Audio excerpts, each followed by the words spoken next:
in time for Larry's presentation. Most of y'all know me. I'm Marian, the curator here. So welcome. Thank y'all for coming today. We're going to talk about Peter Thurston. And you often hear him talk about it as High Point's first furniture maker. And I have to admit, when I first started here, within like a couple of weeks, I had somebody calling me about the chest that we have on exhibit. And then not too long after that, one of the chief researchers from MESDA came over to see the few pieces of Peter Thurston furniture that we had. And I kept going back through all of our files and everything. I'm like, is this all the info we got about this guy? I mean, he's supposed to be somebody, but we don't have a whole lot of information. So I was very excited when we did the exhibit across the hall. It gave us a chance to look into him a little bit more, and we'll get to that. Susie, these are our programs from the Historical Society on Wednesday mornings. Most of y'all are regulars. And our chief of the programming, Susie, is back there. And Susie is going to, after the program, Susie will let us know all the other ones she has lined up, which basically is the whole year. So we'll get to that. One other I do want to let y'all know about are serving their local communities. They were hyper-local. They had networks of apprentices. They had a lot of family ties. And it was all commissioned furniture made from local woods, one piece at a time. So much of it was being made with tools that hadn't changed for hundreds of years. And in the backcountry, most of these guys were not doing this on a full-time basis. They were also farmers. A lot of them were joiners, they were carpenters, or they ran a local, sawmill on the river. And they weren't being paid in cash. What we also know about these guys is that because of their local communities and their family ties, so much of their furniture you can look at, or people who really know this stuff can look at and say, oh, well, this was made by this person, or this piece was made by somebody who worked with this person, because you had these huge networks of Quakers and Moravians and German cabinet makers here in the backcountry. But, let's make sure I stay on track here. And I always think that's cool that people can tell who made what. And we really appreciate all this sort of what they call neat and plain or simple and elegant styling. We really appreciate that now. I think it went out of fashion for a while, but we recognize how cool it is. But times were changing by the 1820s and the 1830s. And you have to go back and look at wealthy North Carolinians who were always, especially the ones on the coast, they were always able to get in furniture not from North Carolina. They could import stuff. And by the 1820s, 1830s, places like Philadelphia, Baltimore, New York, they had really thriving furniture, what we would now call a furniture industry, where they had large workshops. Cabinet makers had large workshops, multiple people working for them, and they were making furniture to just sell. They weren't having to do it on commission. They were doing a lot of commission work, but they were just like, hey, I've got a shop, I've got stuff in the window, it's for sale. I know how much it is. North Carolina, however, it was hard to get this stuff in the inland. So this part of North Carolina was hard to, you didn't have a lot of roads, you didn't have any navigable rivers. So that allowed all of our local cabinet makers to really thrive. But once all that started changing with roads, the plank roads, with steamships, people and the wealth of people, you started having a lot more wealth in terms of tobacco and other natural resources that was building up wealth in the Piedmont, and all of a sudden these folks could afford to buy elsewhere. And they were doing it.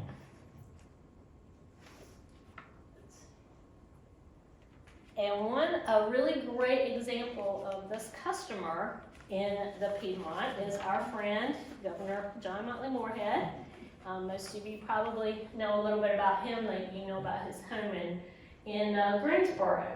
And so a lot of the enterprising cabinet makers in the state were seeking really to supply the demand that the wealthier customers wanted, and so they began to sort of make their own small shops where they were employing journeymen, other people, to come and make stuff for instant sale. And Moorhead is a good example of this kind of furniture customer. While he was governor, in Raleigh was a bustling town, had a lot of furniture makers, and these folks catered not only to customers like Mr. Moorhead, but also to all these institutional orders that were happening, like at the state capitol and at like the University of North Carolina that was being built. And William Thompson, who made most of the furniture for the state capitol, is believed to have made the desk in that lower picture belonging to Governor Moorhead. At the same time, Governor Moorhead was making significant style changes to his home, Glenwood, with the state capitol architect, Alexander Jackson Davis. But they found that Davis was also shopping for all the furniture and the decor for Governor Moorhead to go in his house in New York.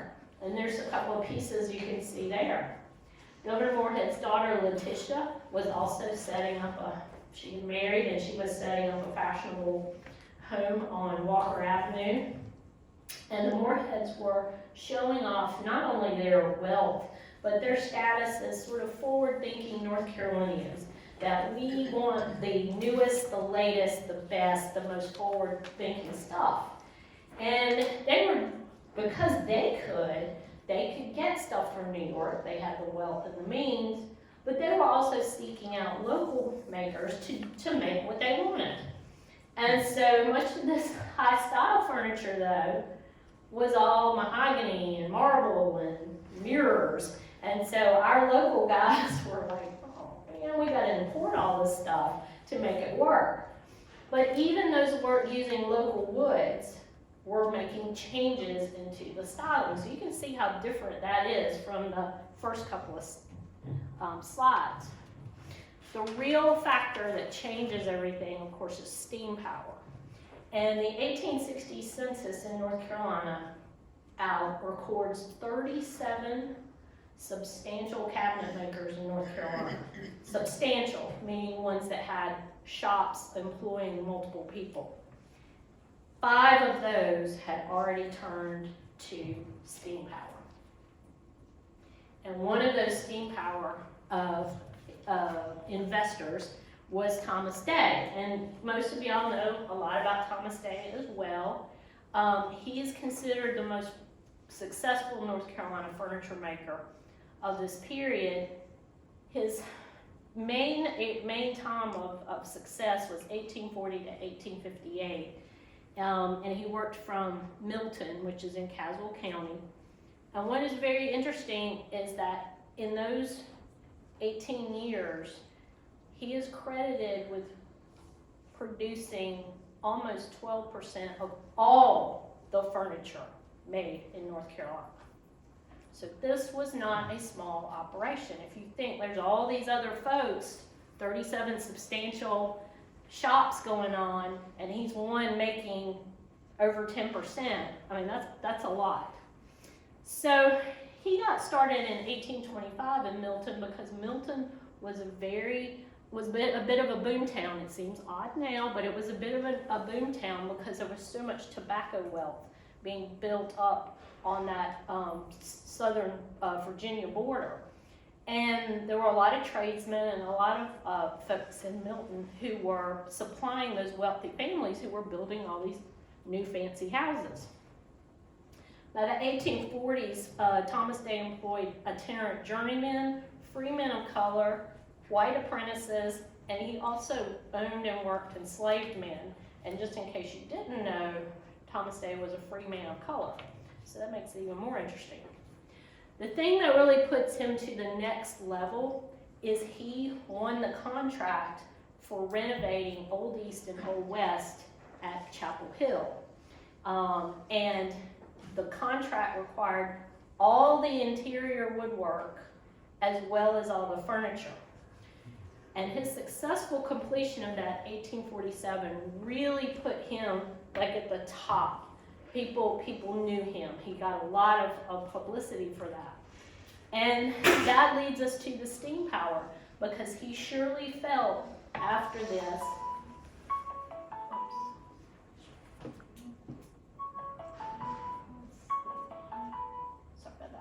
he surely must have thought, you know, I have the means, the reputation, I'm going to have the business to make use of this. And it also meant he had a lot of capital in his pocket, a lot of cash in order to buy this stuff.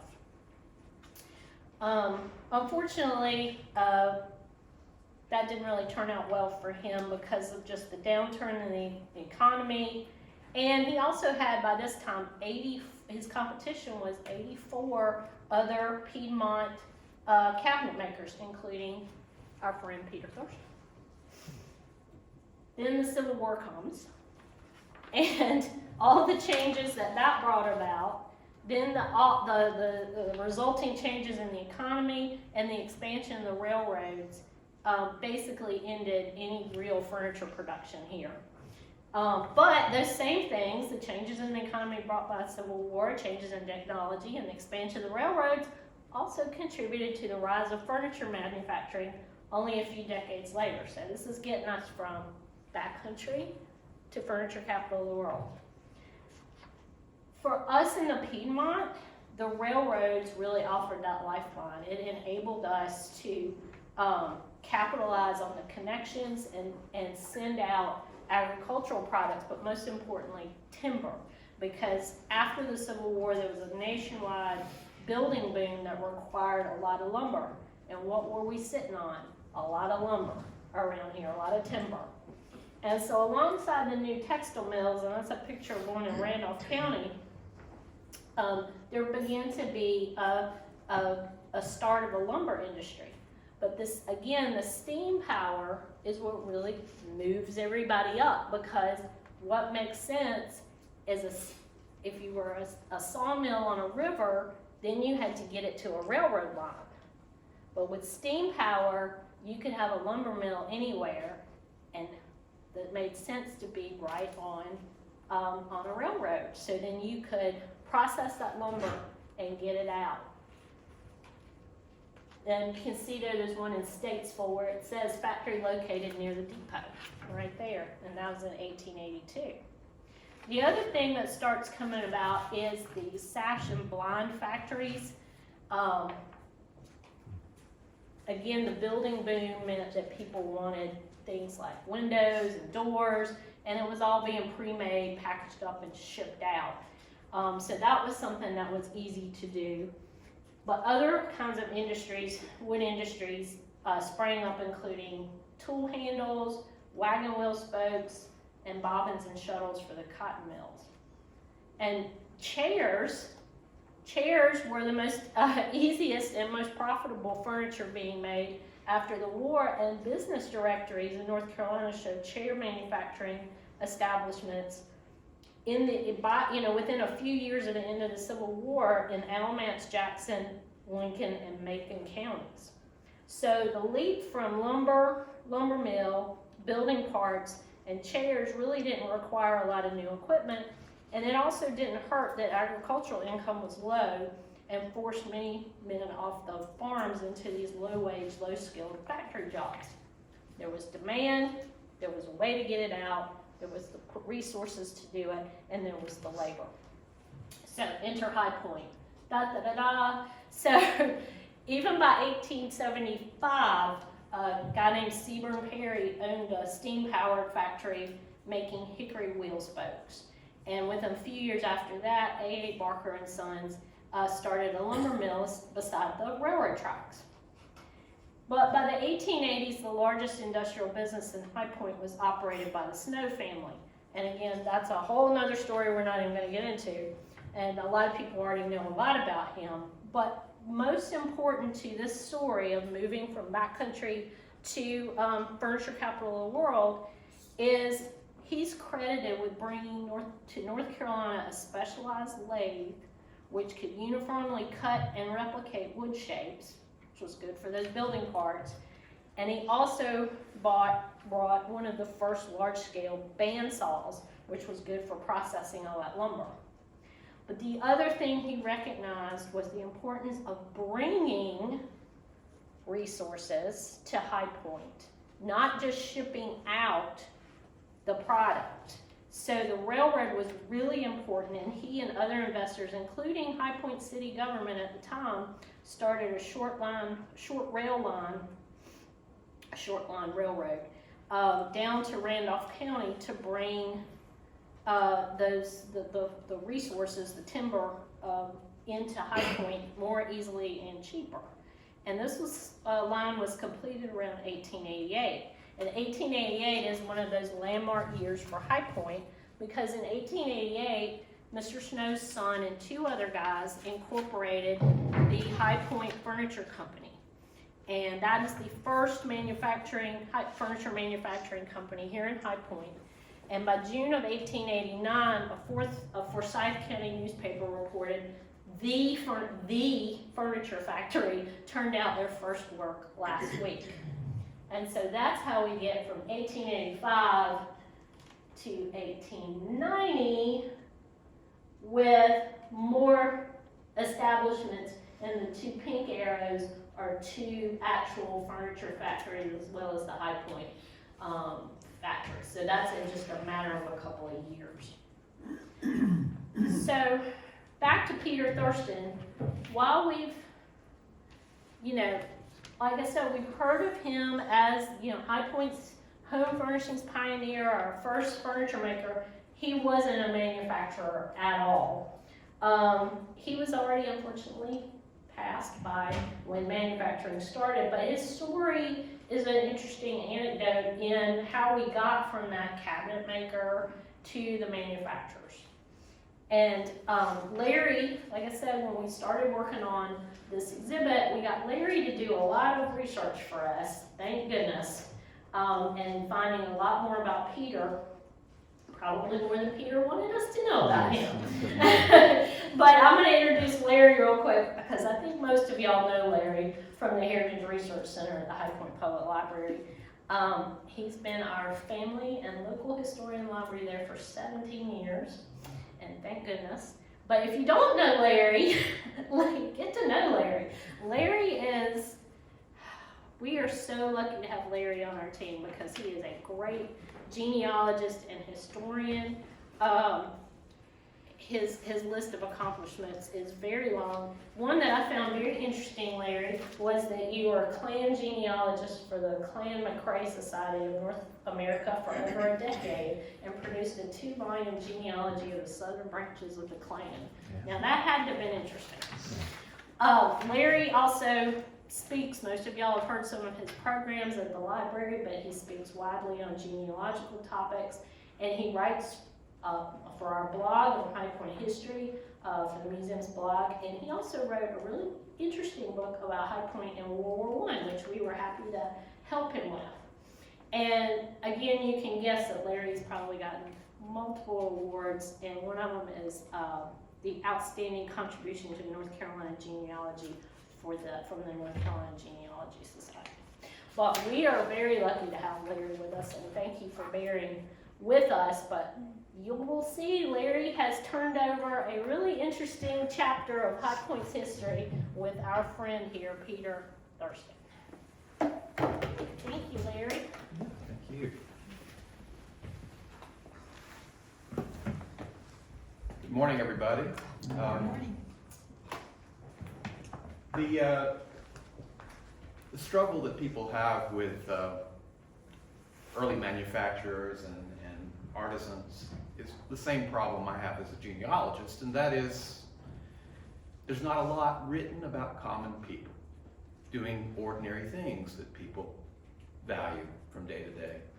And so you have to have a little bit of skill in looking deeper into public records, and you kind of hope that you'll find something that is private in nature. We haven't found so far anything in terms of private papers for Peter Thurston, but we kind of hope that there's something out there that will add more to what we know, and also from his family, because he was a transplant and he had a pretty interesting background. Like a lot of people who came to North Carolina, even in the colonial period, this was sort of a refuge for people fleeing something. And Peter was fleeing something.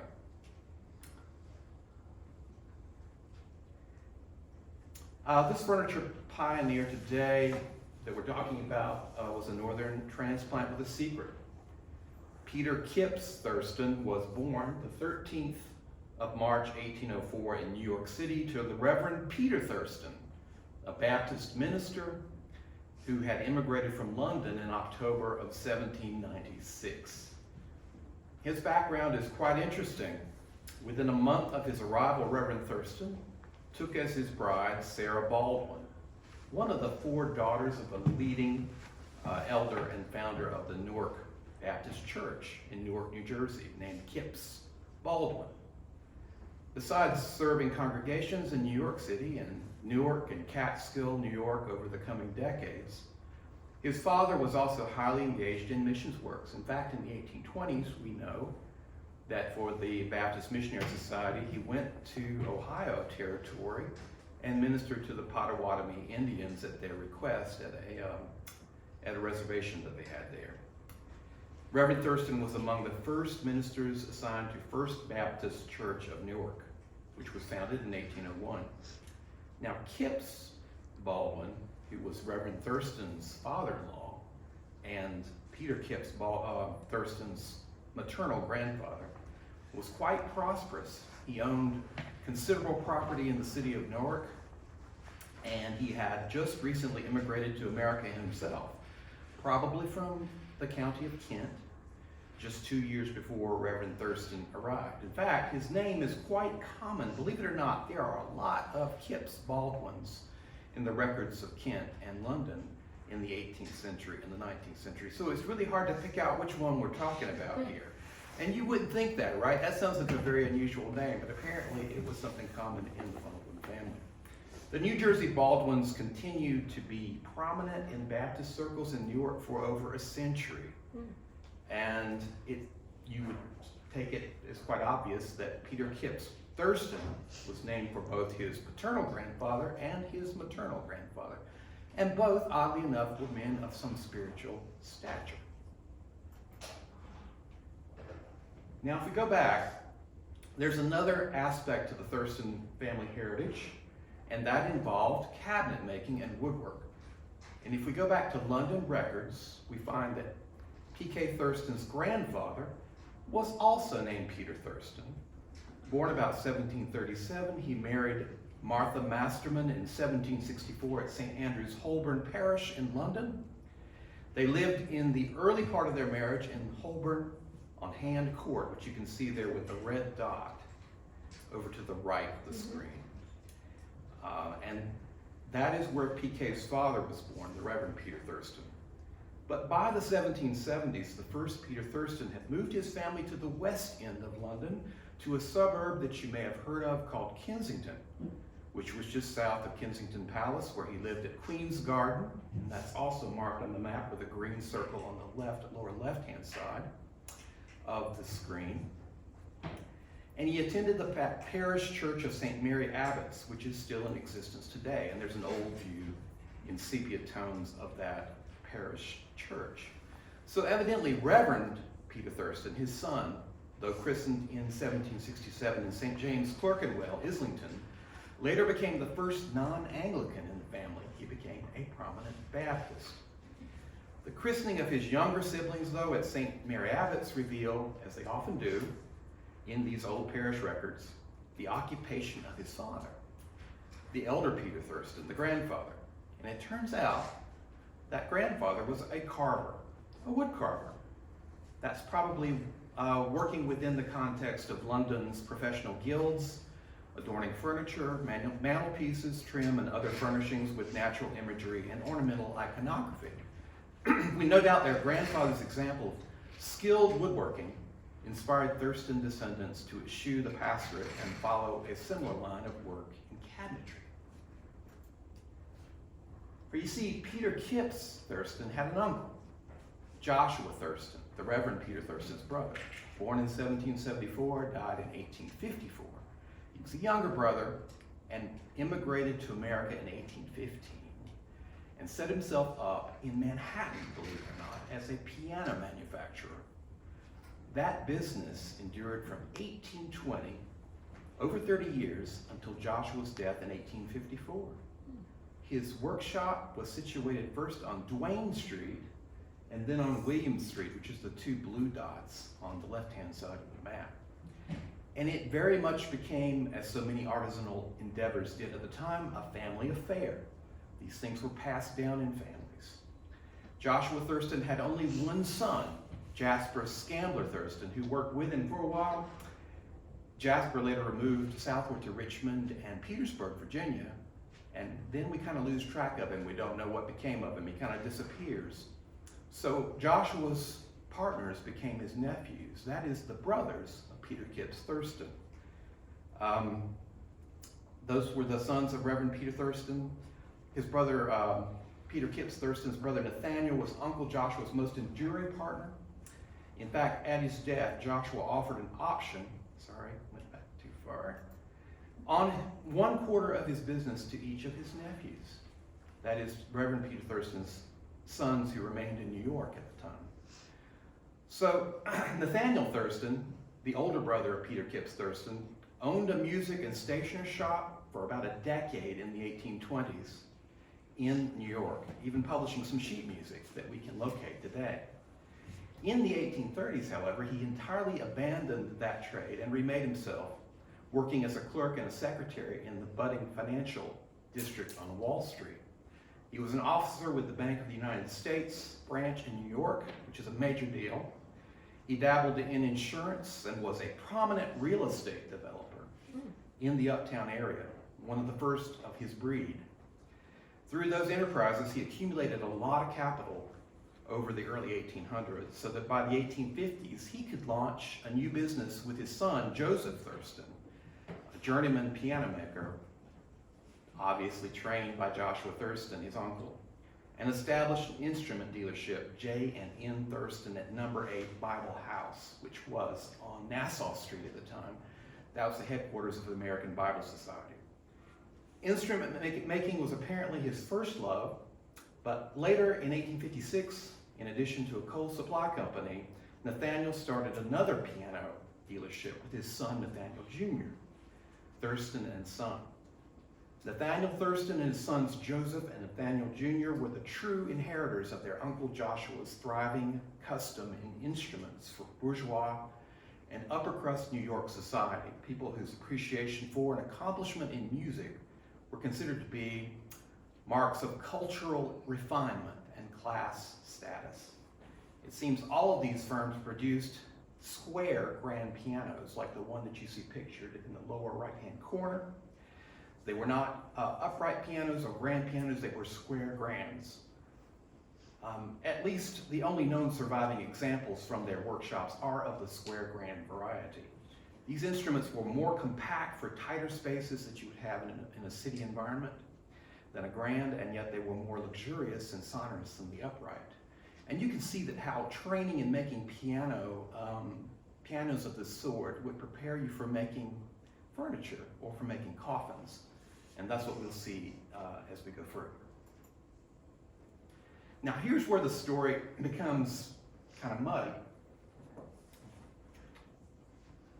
Brown Thurston, well, I think I missed something. Let me go back. I think I missed something important. In his early days, Peter Kipps Thurston, Joshua Thurston's youngest nephew and Nathaniel's brother, also took part in those developments that we were talking about in their business. It was likely under his uncle Joshua that he developed his woodworking skills as an apprentice and a journeyman and set out on his own in the world of business.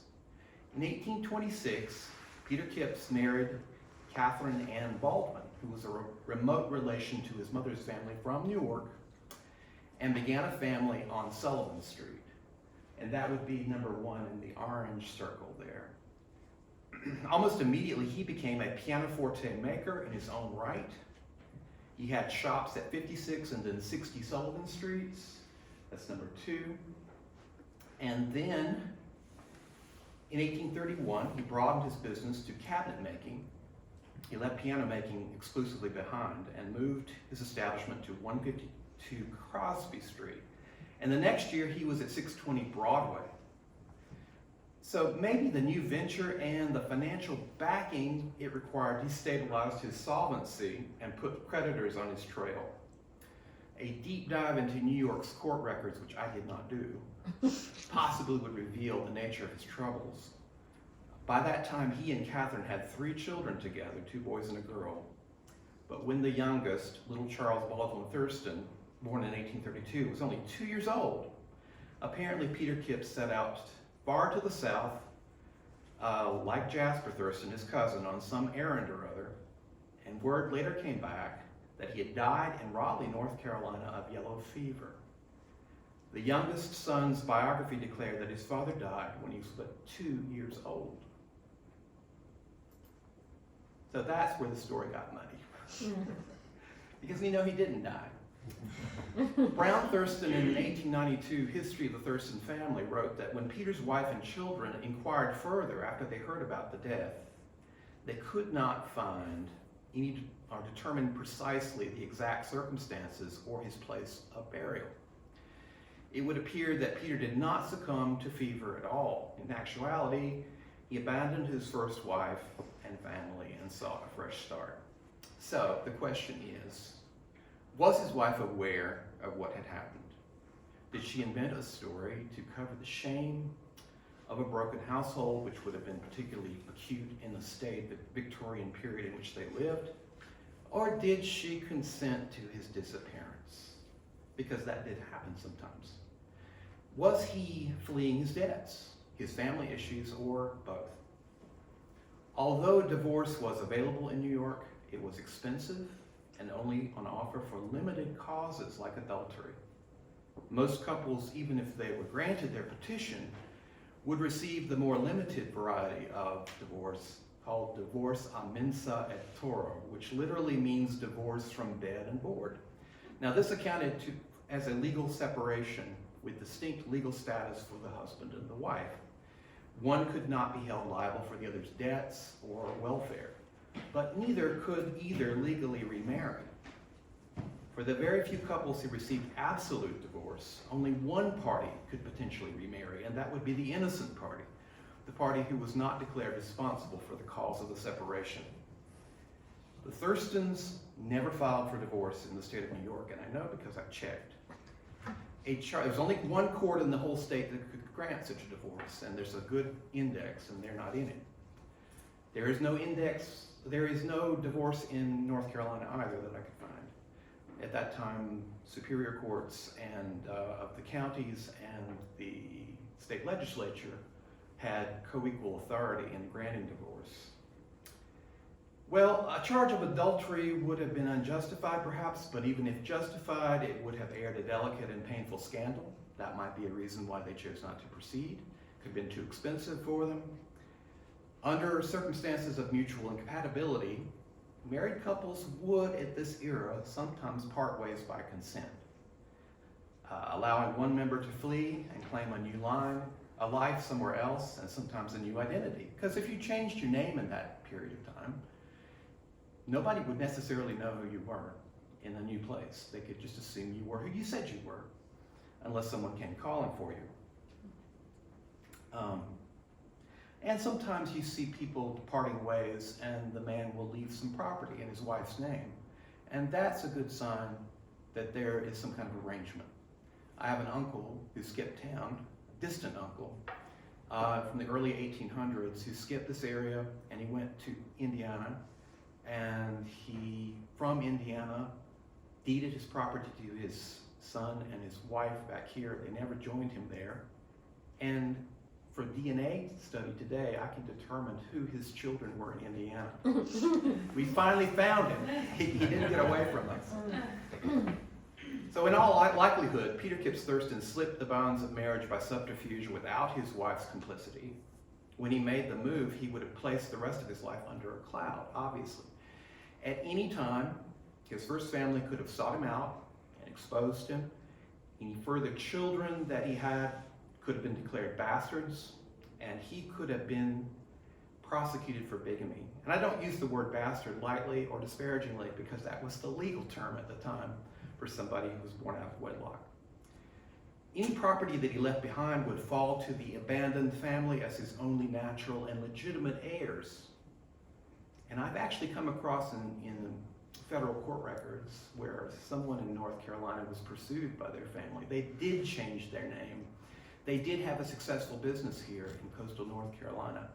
And the Pennsylvania family found them.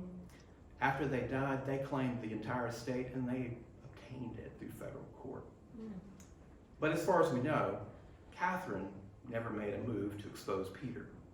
He would begin a new life, a new career, and a new family in North Carolina unhampered. So in the aftermath of his flight from New York, Peter K. Thurston appears to have gone underground for 7 years. Can't find any trace of him.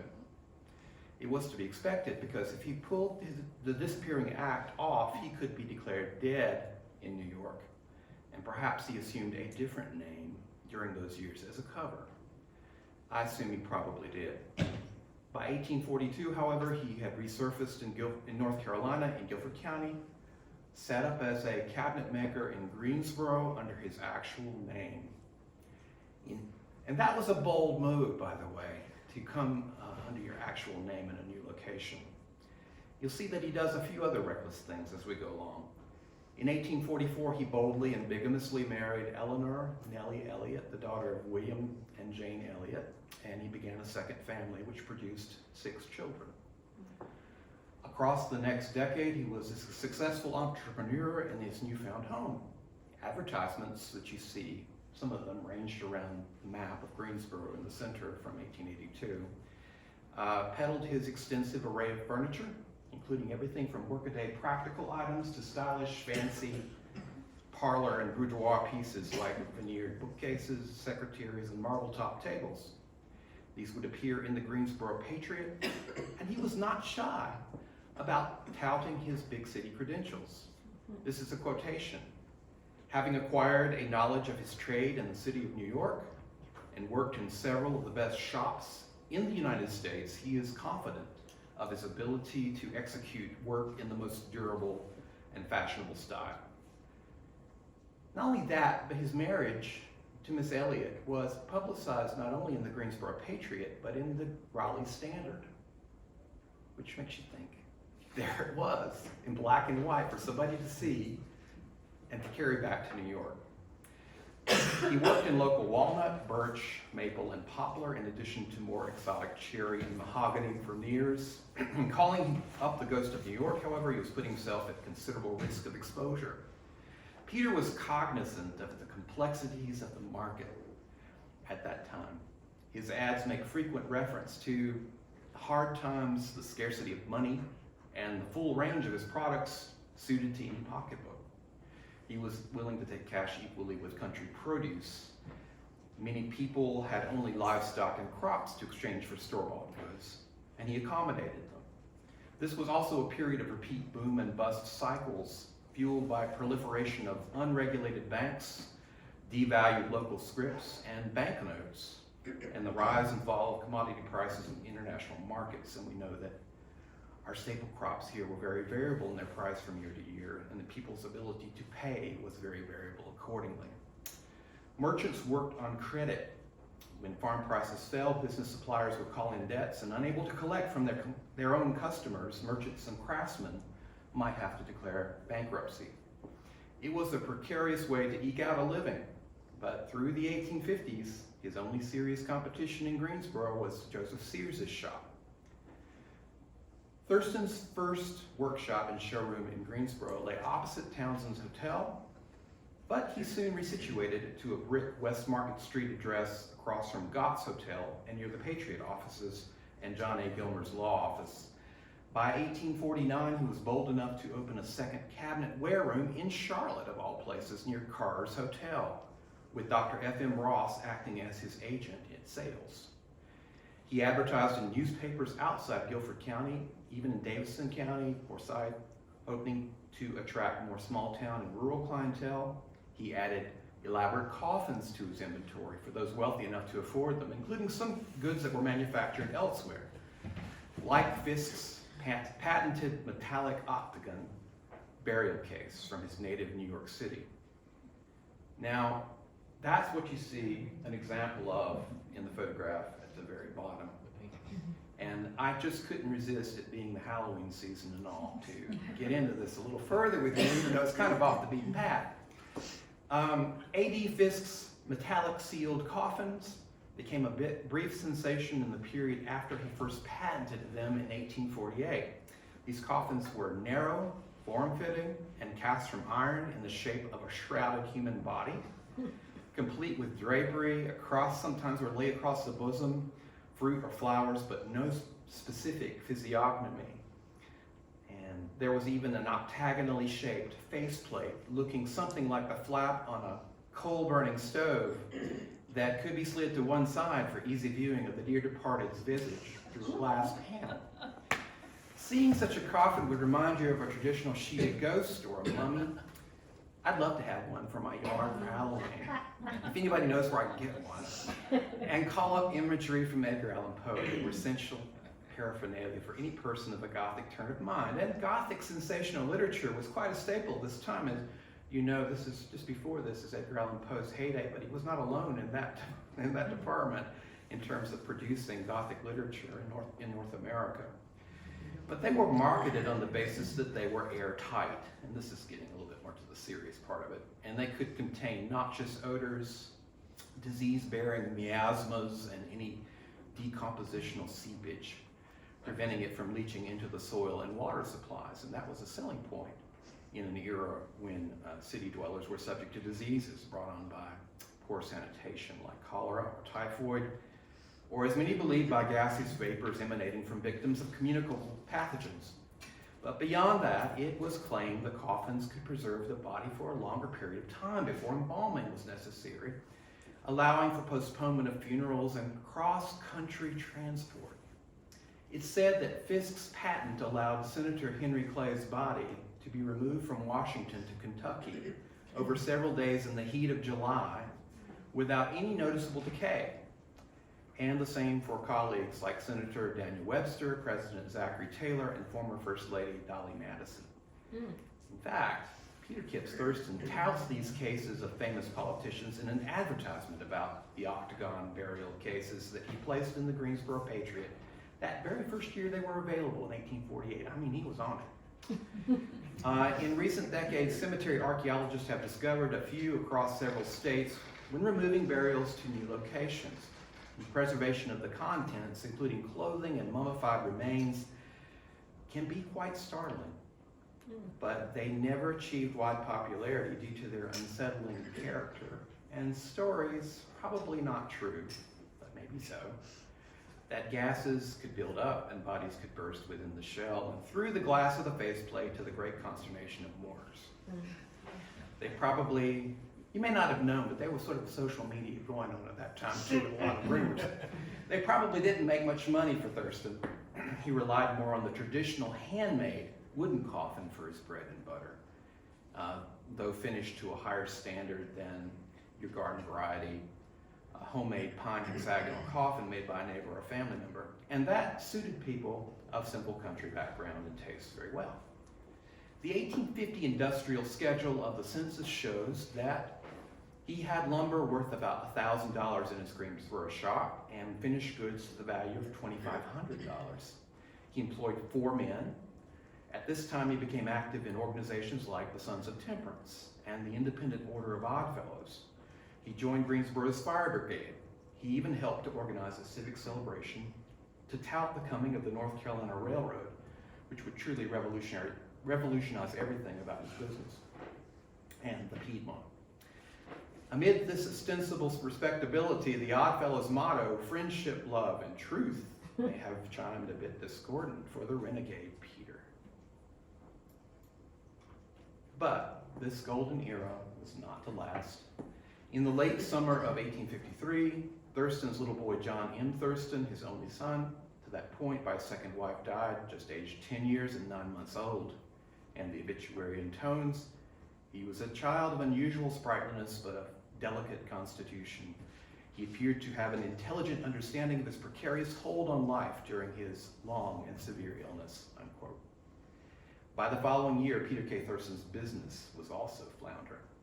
His home in Greensboro went under the hammer for debt in October of that year.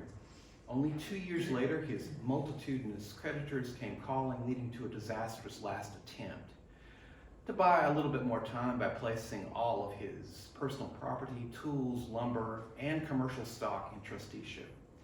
Even his enslaved woman, Alcee, aged about 40 in 1856, was added to the list of this encumbered property. And the trustee, the lawyer nearby, John A. Gilmer, had to follow through on this fire sale. By 1860, Thurston was contemplating a move to the newly chartered town of High Point. So he was fleeing here as well. There, his wife Eleanor acquired a lot on Salem Street on North Main in her own name. And this was a way to secure it as a home against any of her husband's future business disasters.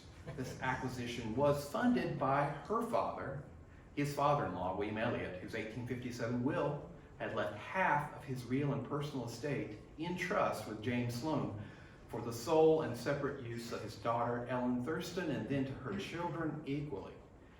The use of a trustee was the standard method of the time to protect the daughter and grandchildren's future against a recklessly venturesome or spendthrift husband, but it would also have fortified the family's title should Peter's first family in New York ever come calling as legitimate heirs. Not to say that they knew anything about that part.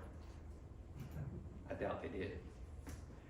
Where did the Thurston family live and do business in High Point? Well, a deed of July 1871 reveals that they had purchased the English Hayworth house for $450. Hayworth had last resided there about 1858, and the money was forwarded to Hayworth by James Sloan, Eleanor's trustee, on her behalf about that time. The Thurston family had since lost the deed, and so in 1871, English Hayworth obliged them by re-executing it. So, William Elliott's trust with Sloan held firm, and the Thurston family found their enduring refuge in High Point. This was actually lot number 10 in the northwest quadrant of the city, off Salem Street, which is now North Main, at its junction with a cross street that we later learned initially was unnamed at all, just called a street. It became Thurston Avenue, obviously so named at some point in the 1890s to commemorate the family. Nellie Thurston later gave this property in 1888 to her son William Elliott Thurston, I think the youngest child, who moved away to Richmond, Virginia. He mortgaged it a few times through the 1890s, and his mother, maybe she lived there until she died. We're not sure when she died. William Thurston may have rented it afterwards since he was not a resident, but finally, in 1899, he sold the property to W.F. Norman for $1,000. The old English Hayworth Thurston house stood on what is now the southwest corner of Gatewood Avenue, which is what Thurston Avenue became, or Thurston Street became, at North Main Street. So that would be across from the YWCA, where Kid Smiles Dentistry and the Bank of America parking lot now lie. A deed of 1873 from Tamar J. Welch to Amos Calvin shows that there was another lot used by Peter Thurston abutting a street crossing the Plank Road near lot 16 and 17 in Amos Calvin's current lot. And that may have been his rented shop, but I haven't located it yet. So High Point in 1860 was a growing town, newly chartered and offered healthy prospects for furniture sales until the Civil War started going very badly. Many wealthy people from coastal North Carolina, for example, chose it as a place of refuge from federal forces moving in from the coast. It was not a simple matter at that time, as you probably know, to move a lot of heavy furniture across country, so they would have to buy new things for their houses here. New houses were being built all the time to accommodate the influx. So Peter Thurston continued to do a brisk business in coffins and other household furnishings. There are numerous references in local estate records to debts owed for his coffins in particular. And his signature that we have on the title slide comes from one of the receipts that he filled out for a coffin purchase in an estate. The 1860 manufacturing schedule of Guilford County makes no reference to him at all. So we think that was probably the very low point of his life as a businessman. The population schedule that year, in fact, shows that he had no real estate, whereas he had over $1,000 of real estate in 1850, and only $50 in personal estate. So that's pretty low. That era immediately post-bankruptcy was his nadir of his career, but as the Civil War progressed, things got worse and worse for Peter. In the 1864 tax list of the town, he paid nothing for merchandise sold in that past year. He paid a tax only on the city lot that his wife owned. But the 1870 industrial schedule shows him in a little bit of a resurgence in competition with Joseph A. Ellison in the town of High Point for cabinet work. And the two enterprises seem on par with one another. Thurston had 5,000 feet of lumber on hand, $20 in hardware, and 10 gallons of varnish. He had 30 bureaus, 3 sofas, 10 coffins, and 40 finished tables ready to sell, worth about $740. But he was the only employee, unlike the time before when he had 3 other people working there. And Ellison had 50 coffins on hand as opposed to his 10. So by 1872, Branson's business directory shows he had yet another High Point competitor in the shop operated by James Anderson Woolley. Thurston's glory days were well over. He was getting older, nearing his retirement. So Peter Kipps Thurston died in Greensboro, oddly enough, maybe on a trip, on the 27th of February, 1883, without leaving any appreciable estate requiring administration or the writing of a will. All the property, substantial property, was in his wife's hands. We cannot even be sure exactly where he was buried. One would assume that it was in the old Oakwood Cemetery, but if there was a stone, it's no longer visible. But we may perhaps look upon him as a harbinger of the coming furniture boom, which would dominate High Point's economic prospects for a century, beginning in the 1890s, as America urbanized and the middle class burgeoned. The sons that Peter left behind in New York prospered, surprisingly, in spite of the absence of their father from their lives. Henry Thurston, one of the sons, became a successful farmer in Poundridge, New York, and Stamford, Connecticut. He, his wife Martha, and his mother, the first wife, Catherine Ann Baldwin Thurston, are buried at High Ridge Cemetery in Stamford. In spite of the abandonment that she suffered, her tombstone proudly proclaims her to have been the wife of Peter Kipps Thurston, as you can see in the middle. And to my mind, that fact suggests that she never knew the true fate of her husband. But it was the youngest son, Charles B. Thurston, who most impresses us. And when we look at the portraits side by side, who could deny the relationship? Charles was brought up and educated by his uncle, Judge David Baldwin of Newark, New Jersey. He started his career as a dentist, and then he spent some time in Nevada and California investigating mining opportunities like a lot of young men of his era. But when he returned to New Jersey in 1867, he entered the business of railway insurance. That led to his being made a special agent of the Pennsylvania Railroad Company. In 1882, he was elected president of the Jersey City and Bergen Railroad Company, and he was treasurer for a company that managed ferry and waterfront rights. He also controlled the toll roads between Jersey City and Newark. And Jersey City is the gateway to New York City. He improved the street railway system of Jersey City and established it on a sound footing. In 1888, he was appointed a Hudson County Park Commissioner and a commissioner to preserve the Palisades on the Hudson. He was also president of the Fayetteville Water, Light, and Power Company in North Carolina, of all things, and of the Millstone and New Brunswick Railway Company. He was clearly a driven and talented individual with a logistical knack for getting difficult jobs done. One's tempted to believe, however, that a curse may have dogged old Peter Kipps Thurston, his father. Not only did Peter face business headwinds, his mind could never have been easy as to whether his former life would be discovered and upend the respectable image that he cultivated in his newfound home.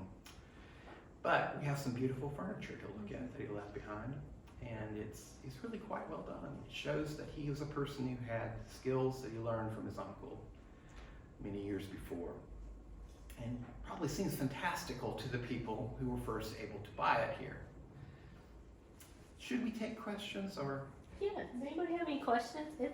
It's a crazy story, and one of the things I always laugh about now that and I will give Larry all the credit because he found out all this stuff, is that the people who first started talking about him within our museum years ago, what would they, I mean, this is 1960s, 1970s, they're setting up and he's being touted, we have his portrait, and he's being touted as, you know, the first High Point furniture maker.